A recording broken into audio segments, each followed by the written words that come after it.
So here we have a model of the heart showing you the external features of the heart. So let's go over the general features and the external features of the heart that we can see in this model here. So just looking at it superficially, we can see the heart with the great vessels here. You can see the pulmonary trunk. This is the pulmonary trunk which divides into the left and the right pulmonary arteries. Then you have the arch of aorta giving its three main branches. Then you also have the superior vena cava, which is being formed by the two brachiocephalic veins, and that is opening into the right atrium. Then if you look at the heart from a posterior view, you can appreciate this is the left atrium, and you can see the pulmonary veins draining into the left atrium. Alright, so now just going over the various surfaces and borders of the heart. We all know that the heart is like a tipped over pyramid. So it has an apex which is directed anteriorly and slightly to the left, and then it also has a base which is directed posteriorly here, right? So this is the apex, and the posteriorly we have the base which is being formed by primarily or mainly by the left atrium. Alright, so then the heart has four surfaces. Now these four surfaces are the anterior, posterior, the surfaces. Right, so going over the surfaces of the heart again, let's do the surfaces again. So we have the four surfaces of the heart. This is the anterior surface. This is also known as the sternocostal surface. Now the sternocostal surface is mainly formed by the right ventricle with small contribution by the left ventricle as well, right? Then you also have two surfaces on the two sides. These are the right and left pulmonary surfaces. The right pulmonary surface is mainly formed by the right atrium. It extends. Superiorly you have the superior vena cava, and inferiorly you have the inferior vena cava. So this surface here would be the right surface or the right pulmonary surface of the heart. And then moving on to the left side here, this is the left surface of the heart. The left surface of the heart is mainly formed by the left ventricle and superiorly by the left auricle or the left atrium. Talking about the diaphragmatic surface, this is the diaphragmatic surface of the heart, the surface which lies on top of the diaphragm inferiorly, and this is the diaphragmatic surface of the heart. Now the diaphragmatic surface of the heart, the main contribution is by the right ventricle with a small bit of contribution by the left ventricle here as well. This here is the inferior vena cava. Okay, now talking about the four borders of the heart. So up till now we've talked about the apex formed by the left ventricle. We've talked about the base formed by the left atrium posteriorly. We've talked about the four surfaces: the sternocostal or anterior surface, the right pulmonary surface, the left pulmonary surface, and the diaphragmatic surface. Now we're going to talk about the four borders of the heart. Now the four borders of the heart are the superior border, the inferior border, the left border, and the right border. So the superior border of the heart here is formed by the two atria, the right and the left atrium. The inferior border, this is also known as the acute margin of the heart. This inferior margin or the acute border of the heart is primarily formed by the right ventricle. In addition to that, you have a right border.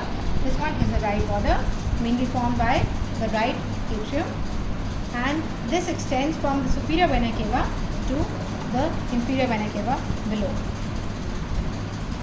And then you have the obtuse margin or the left border of the heart. This is mainly formed by this left ventricle here with a bit of contribution superiorly by the left auricle, right? So this one here is the left margin or the obtuse margin of the heart. Alright, now let's talk about the various sulci or grooves that are present on the external surface of the heart. So we have three types of sulci. You can call them sulci, you can call them grooves. So you have an interventricular sulcus. The interventricular sulcus is going to be in between the two ventricles, the right and the left ventricle. So you have an anterior interventricular sulcus and you have a posterior interventricular sulcus which is on the diaphragmatic surface of the heart, right? These are the two interventricular sulci.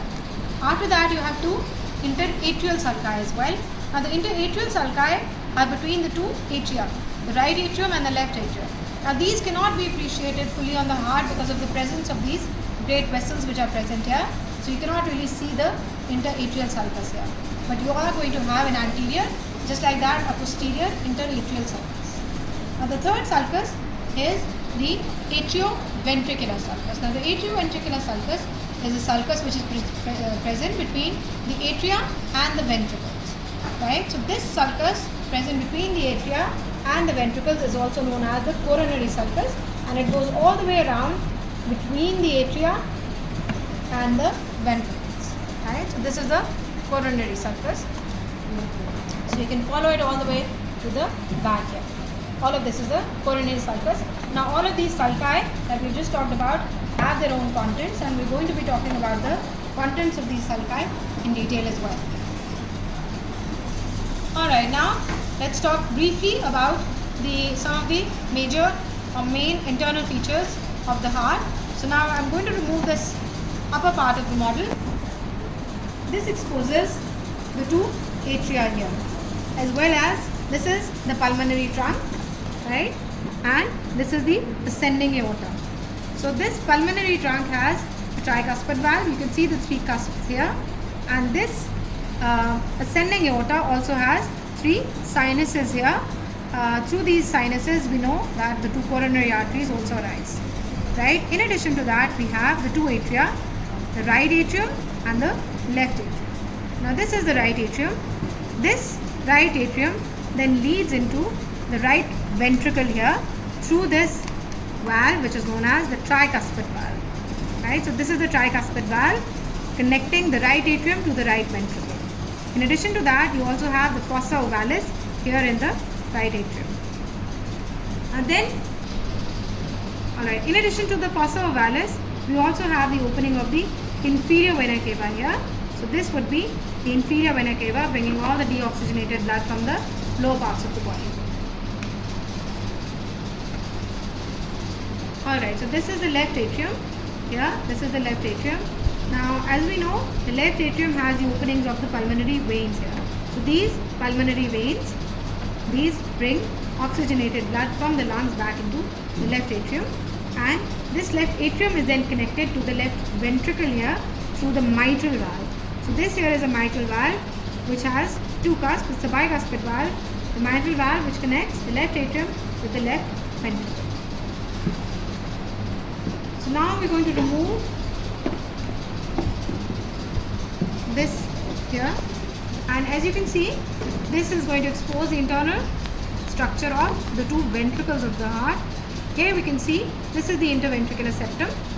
Now the walls of the two ventricles, you can appreciate the fact that the right ventricle here has slightly thinner walls as compared to the left ventricle. Now in between, as I just said, in between these two ventricles we have the interventricular septum. This is the right ventricle. So the right ventricle has the papillary muscle here. Attached to the papillary muscle here, you have the Corti tendon connecting to the cusps of the tricuspid valve. The papillary muscles and the Corti tendon here, and just like that here in the left ventricle, you can see the papillary muscle, this one and this one here, with the Corti tendon being attached to two cusps of the mitral valve. So this was all about just the general overall features that you can see of the heart externally as well as internally.